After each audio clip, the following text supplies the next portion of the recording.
Hey everybody, it's Kendra. Welcome to my channel if you're new, and welcome back if you've been here before. Alright, we've got a June video coming up today. So this is not a how to make June video, we have already covered that.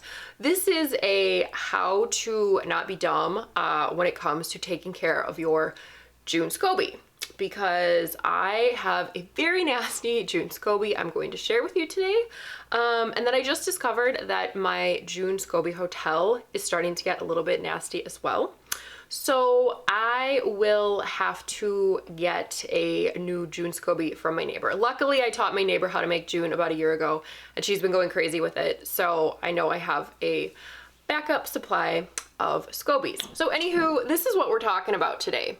You see that? You see we got some darkness in there? And that's not supposed to be dark. That's supposed to be a nice white, off-white, beige, shiny, beautiful June Scoby. Okay, we're talking June Scoby here today. Kombucha Scobies to me are very resilient.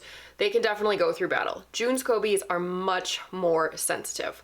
Clearly. So anywho, how did this happen exactly? So if you look on the front of my June vessel, you see it says June and then February 19. So yeah, the last batch of June that I started was started on June 19th. My naturopath actually had told me to stop consuming anything with yeast in it, June kombucha included. So I would say for about 3 months, I didn't have any June, didn't have any kombucha. I've slowly started bringing it back just to see how I feel, and I feel okay.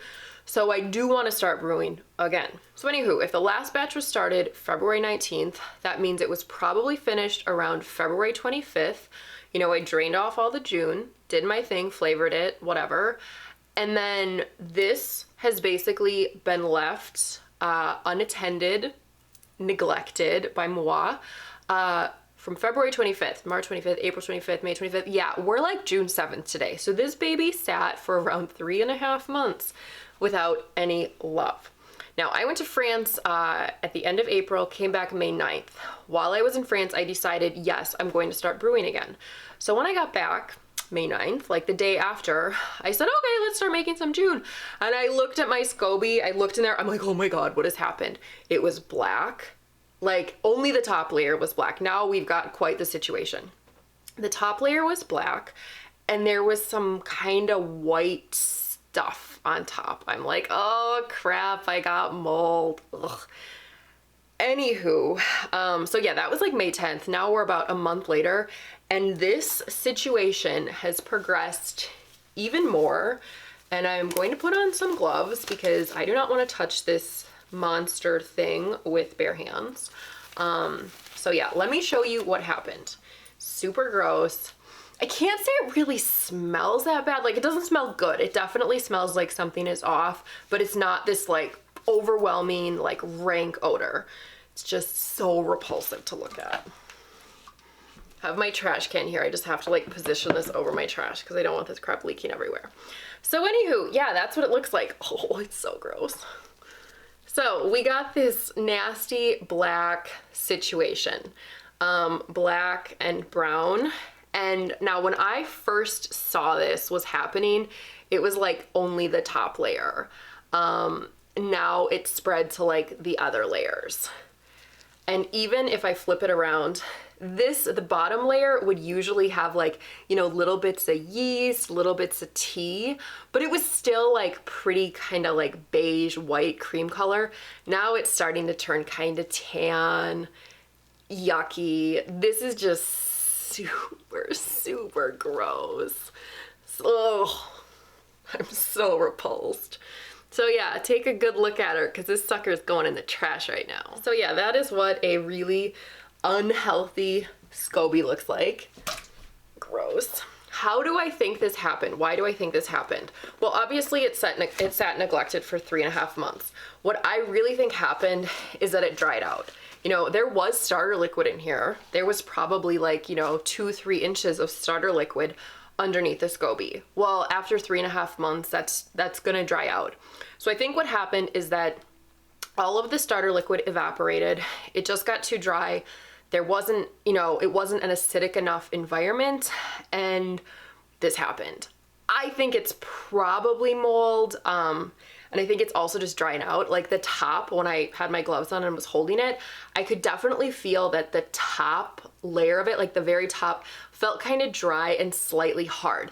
You know, like sometimes if you get Jello, like I remember back in the day, if I had Jello, like, what do they call it? Like Knox blocks, or like Jello jigglers. Sometimes you got this weird hard layer of Jello on top and it was so gross. It was so nasty to eat. That's exactly what this reminded me of. So yeah, I think basically starter liquid evaporated, got too dry, and something funky happened. So this brings me to the point, obviously, do not neglect your Scoby like I did for 3.5 months. If you are brewing June. Kombucha is another ball game. You can totally like abuse your kombucha Scoby more than you can a June Scoby. Now actually, in fact, my neighbor that brews June as well, she told me something like this happened to her. And when this happened to me, I had her come over and look at this, and she said, yes, that's exactly the same thing that happened to me. And I was like, you know, like I asked her what she had done with her situation, like how did this happen? And she said she also took a pause at brewing June. I think she maybe stopped making June for about 3-4 weeks. And then I think she said she started a new batch and then the Scoby was like all black and gross, but luckily she had backup Scobies. So what this is kind of telling me, I don't think it's something that was wrong with the Scoby and like I gave her like diseased, infected, funky Scoby. I think my prediction with this is just that if you let a June Scoby kind of dry out, if you sort of pause in brewing for a little bit too long, there can be problems and like it weakens the Scoby. This situation is a good reminder, obviously, to keep a Scoby hotel. So I do have a Scoby hotel, but oh, the irony here.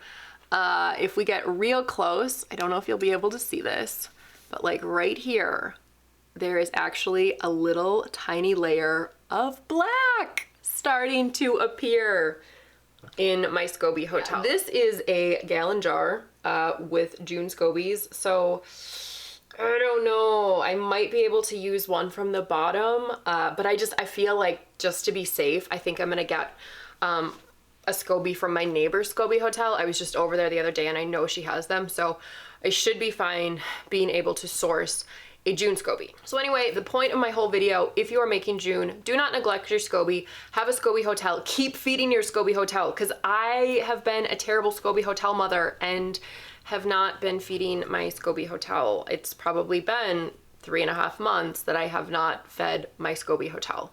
So I have to get my June brewing act in gear and resolve these problems. Also, I do want to mention, if this happens to you, if you get mold, you gotta throw everything away. Do not try to salvage this. Like this, you know, I probably could salvage a Scoby from the bottom of this hotel, but I just want to be safe. I don't know where this mold has gotten. I don't feel comfortable. So I will get a new Scoby. Then regarding this, I am going to scrub the bejesus out of this vessel. Obviously, I'm going to dump the Scoby, dump any extra liquid in it.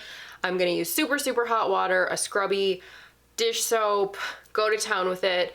Go to town with it again, go to town with it again, and then I think I'm gonna rinse the whole thing with white wine vinegar, or not white wine vinegar, just white vinegar. The metal spigot, this is gonna come off. I've got like a little brush to kind of scrub that out. I'm gonna scrub and scrub and scrub that. I will run the spigot and all of the spigot fixtures through the dishwasher, and then I'm probably gonna let the whole thing soak in white vinegar as well. So yeah, if this happens to you, you know, and obviously you're gonna wanna reuse the vessel, you just gotta be super, super careful about cleaning it. Just clean it really, really, really thoroughly, super hot water. If you can put it in the dishwasher, do it. I don't know how I feel about putting this in the dishwasher. I feel like it might crack it, but we'll see. So yeah, anyway, that is what a really unhealthy Scoby looks like. And this is my warning to just be careful if you're brewing June. Kombucha, I don't worry about. I've got a kombucha vessel next to me that says March 19th on it. It's full. I'm just letting it turn to vinegar. But kombucha, I have never had a problem. I've been brewing kombucha for like 4 years. No, yeah, I think it's been 4 years I've been brewing kombucha on and off, and I have never had a problem with it. June, kind of picky. And finally, if anyone has had a mold experience with either June or kombucha, please let me know. Leave a comment down below. Also, if you want to send me a message on Instagram with photos, I would love to see your photos. Because yeah, when I look in the big book of kombucha, it doesn't really have any mold pictures that look like this. All of the mold pictures in Big Book of Kombucha, like they clearly look kind of fuzzy, like it's stuff growing on the top. So to me, that's why I'm not sure if this actually is a mold situation or if it's just like a really, really nasty, diseased Scoby situation. And with that, I will say good luck to you with your brewing projects. Do not neglect your Scobies. If you have to sit there and light a candle and sing Kumbaya to make sure your Scoby is happy, do so, because you do not want to end up like with the horror that is this nasty black massacre. So anyway, thank you so much for watching. Like, comment, subscribe, and I'll see you in my next video. Bye!